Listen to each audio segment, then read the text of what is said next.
Sim. Tá, joia. Então, prazer falar com o Dr. Benoit.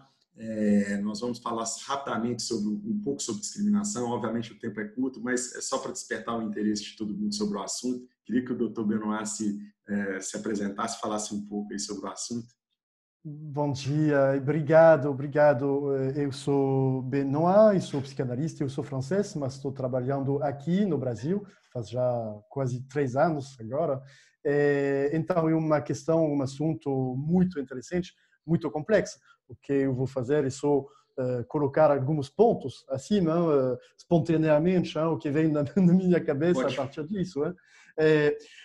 Eu acho que já tem um monte de pesquisas de pessoas que estão trabalhando a antropologia, e mais especificamente a paleoantropologia, que vão mostrar isso, que dentro da nossa animalidade, a gente tem esse movimento que pode parecer paradoxal, uma atração para conquistar novos espaços, novas relações sociais, e no mesmo tempo um medo muito grande, um medo do lado do instinto, com a diferença. O que não parece comigo, eu vou ter esse duplo movimento, uma atração, mas no mesmo tempo uma rejeição.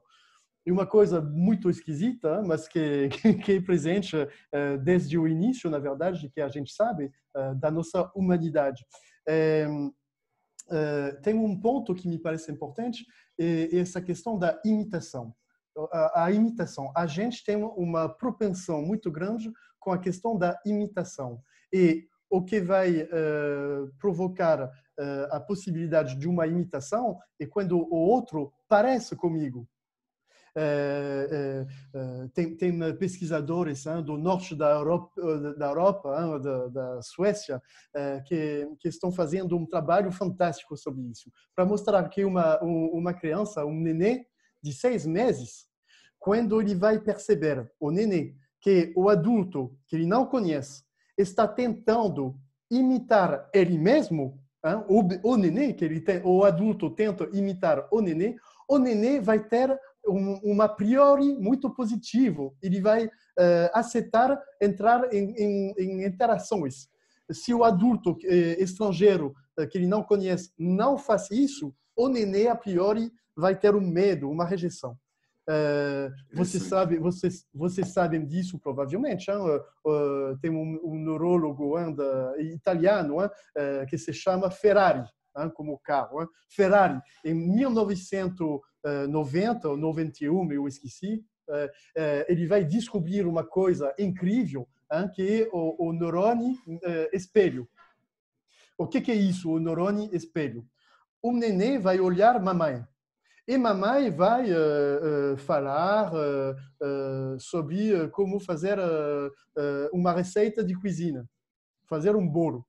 O nenê, ele não está fazendo o bolo ele mesmo, ele está ouvindo mamãe falando desse bolo. Ou provavelmente ele vai ver diretamente mamãe fazer esse bolo. O que esse Ferrari descobriu, esse negócio fantástico, é que para esse nenê, mesmo se ele mesmo não está fazendo o bolo, mas se ele está olhando mamãe fazendo o bolo, as conexões neuronais implicadas para fazer um bolo vão se ativar, vão se acordar, vão se fazer dentro do pequeno cérebro do nenê. Então, tudo isso para dizer que nós estamos desde o início da nossa vida, nessa coisa da imitação que significa uma coisa ligada com o mesmo, com o igual, com o parecido. Tem uma coisa, provavelmente, que você sabe, que se chama, o termo técnico-científico é a pegada sexual positiva. O que é isso? Para os peixes, vários peixes e passarinhos, e a maior parte dos mamíferos, é o caso do ser humano, nós vamos ter a propensão inconsciente de querer se reproduzir com um outro ser, mas que está parecido com nossos pais. Então, eu sou um homem, eu sou heterossexual, então eu vou ter uma propensão de querer me reproduzir com uma mulher que está parecida com minha mãe. E por que parecida isso? com, parecida com minha mãe, ou mais precisamente, com a pessoa que tinha essa função maternal. E o mesmo caso para uma mulher, com o papai, ou seja, com o homem que vai ter uma função paternal. Então, com os animais, a gente sabe disso. Por exemplo, uma mãe cabra. Uma mãe cabra que vai cuidar de um filhote de ovelha. Coisa que acontece algumas vezes. Então, esse filhote ovelha, quando ele vai se tornar adulta, ele vai tentar se reproduzir com um cabra.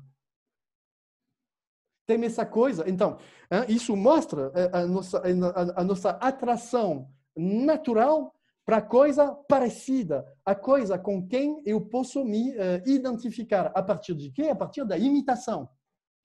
Interessante. Bom, Agora, posso fazer um questionamento, doutor? fique à vontade, por favor, claro. Em cima disso que o senhor está falando, me parece que as atitudes humanas, às vezes as pessoas não têm muita convicção ou certeza ou não percebem, parecem muito mais instintivas do que racionais, muitas oportunidades. E as pessoas tendem a acreditar que elas dominam mais do que agem irracionalmente.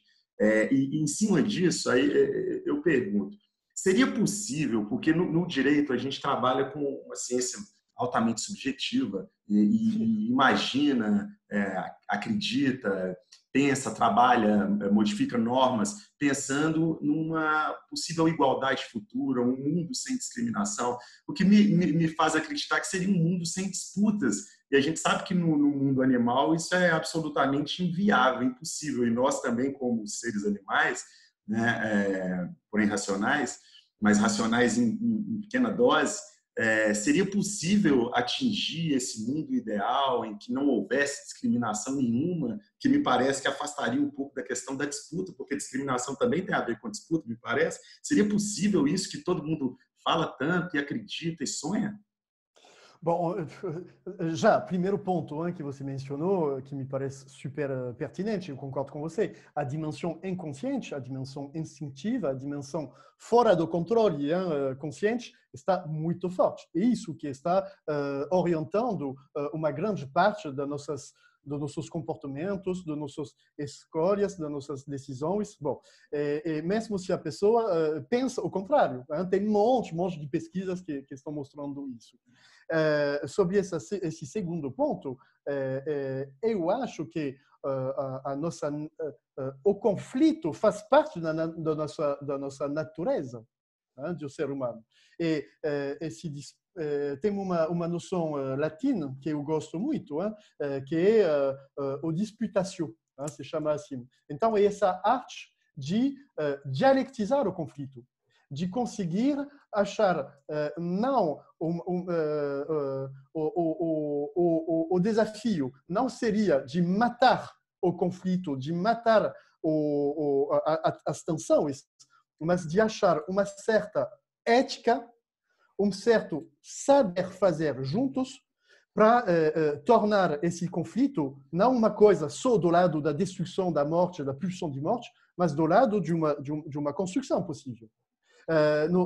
Na tradição judaica, você sabe disso provavelmente, isso existe faz muito tempo, a gente vai aprender para os meninos, muito jovens, de conseguir, a partir de um pedaço da Bíblia, brigar, entre aspas, com o outro.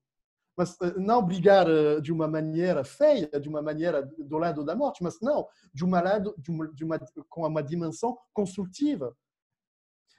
Então, eu acho que, de que eu posso entender do direito, o direito é isso, não é para tentar chegar nesse lugar, eu acho que não faz muito sentido, de pacificar totalmente as coisas, tentar uma igualdade, mas construir um equipamento suficiente dentro do social para ter os recursos para dar uma dialética ética com essa dimensão do conflito, com essa dimensão da desigualdade. Perfeito, ótimo. Bom, E uma outra questão que eu havia falado contigo no início da nossa conversa, há hoje uma preocupação e um estudo um pouco avançado sobre o assunto, principalmente na neurociência, em relação à atitude dos juízes que decidem causas, mas que muitas vezes são dominados pelas suas paixões, por suas discriminações, né?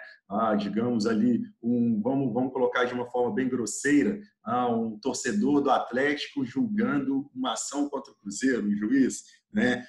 De certa forma, pensa-se que seja possível no direito ele se afastar, mas a gente sabe que, na verdade, esse envolvimento neuronal dele, né, esse inconsciente dele acaba sim atuando. Há pesquisa aprofundada sobre isso?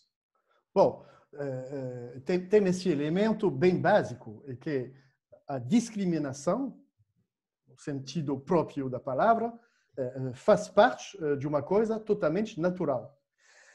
Imagina o avô do seu avô, do avô, do avô, do seu avô, do seu avô, do seu avô, no momento bem próximo da natureza. Para ele, é uma questão de sobrevivência, de conseguir, até sem pipocar muito tempo, mas de uma maneira bem instintiva, automática, distinguir de uma maneira radical. É isso, a segregação, a discriminação.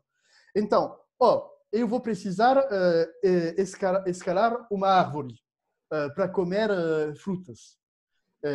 Escalar uma árvore é perigoso. Eu posso cair, eu posso me machucar. Então, eu não vou correr o risco de experimentar, testar, escalar 50 árvores antes de ter os bons frutos. Então, já a partir de algumas referências, eu vou escolher essa árvore e não essa.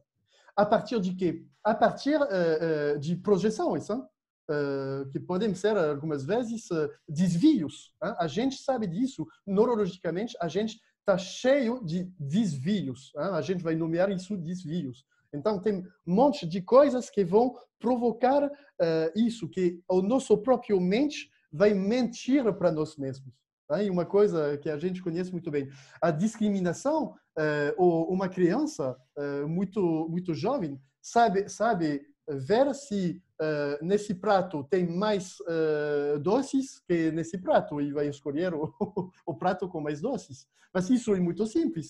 Mais uma vez, quando a gente estava nesse lugar muito animal, se você tem um leão atrás de você, é melhor saber se você vai aqui, porque aqui tem mais árvores para se esconder, ou aqui, onde não tem muitas árvores, e o leão vai ter mais facilidade para te pegar. Perfeito, Então, doutor. bom, tem essas noções bem profundamente... Perfeito. Só para encerrar, eu queria te fazer uma última questão, correlacionando com esse momento que nós estamos vivendo, de pandemia, de Covid-19.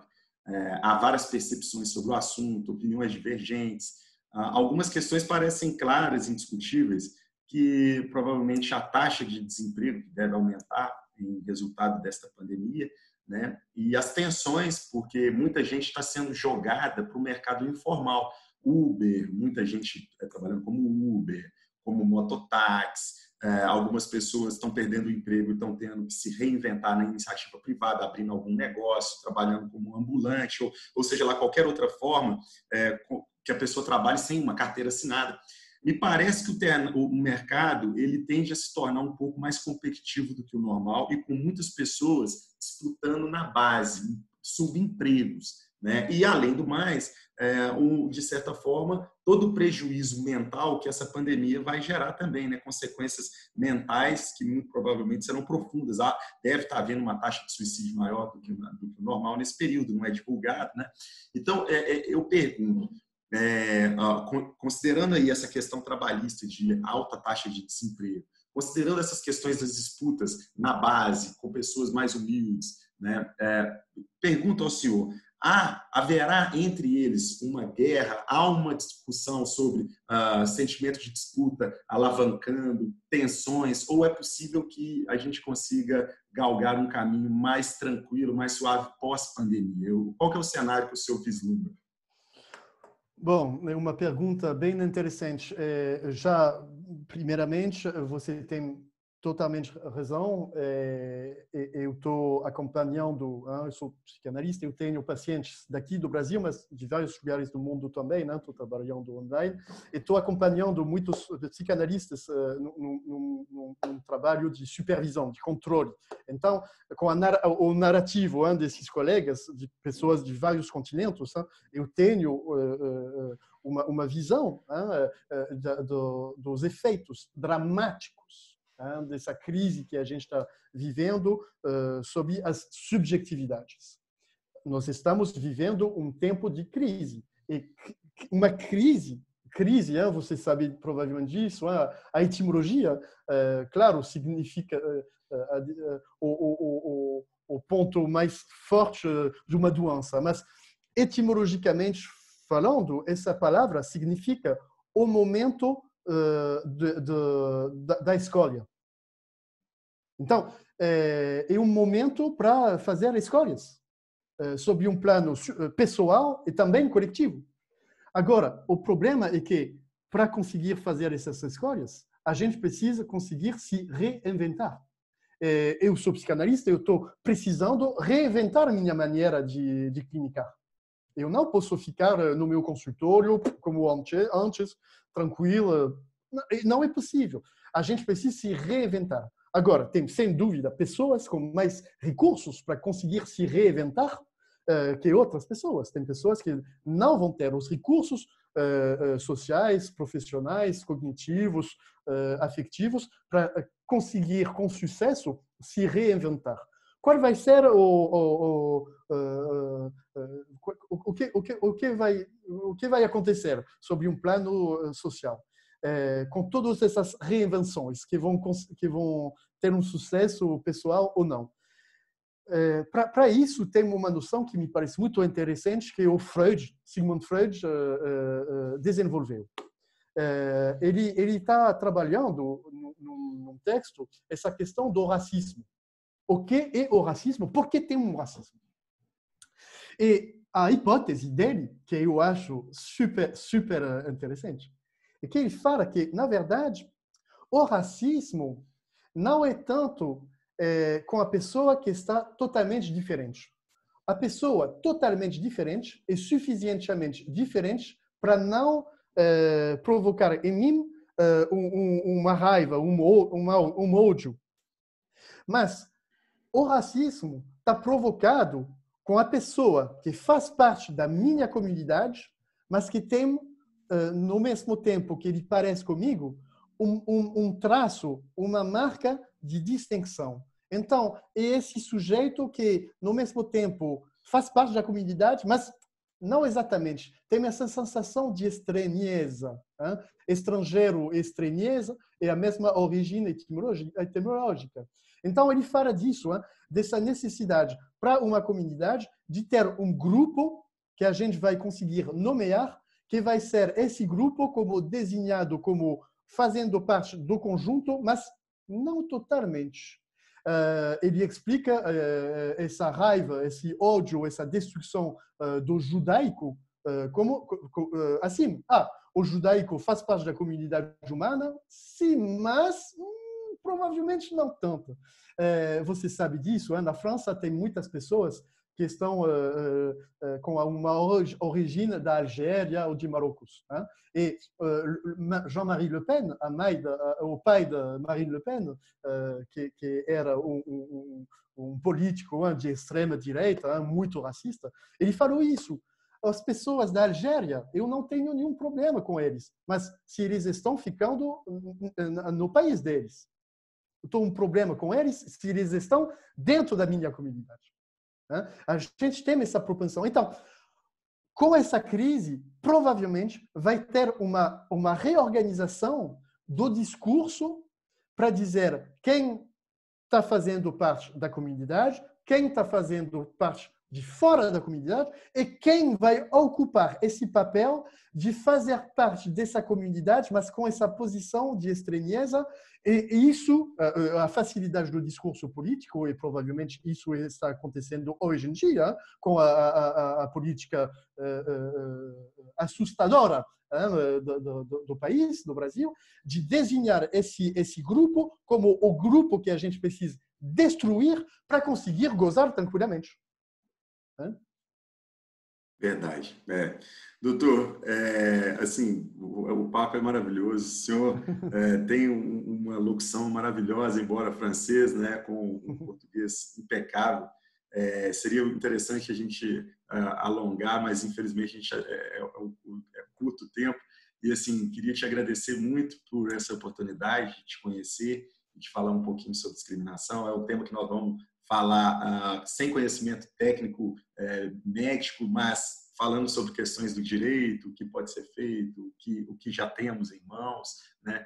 E assim, certamente a contribuição médica para essa discussão ela é formidável. Então, eu queria te agradecer demais e certamente tivemos uma próxima oportunidade. Vamos conversar de novo. Muito obrigado. Muito Viu? obrigado. Eu que te agradeço. Muito obrigado e bom trabalho com esse assunto tão importante para hoje e para amanhã.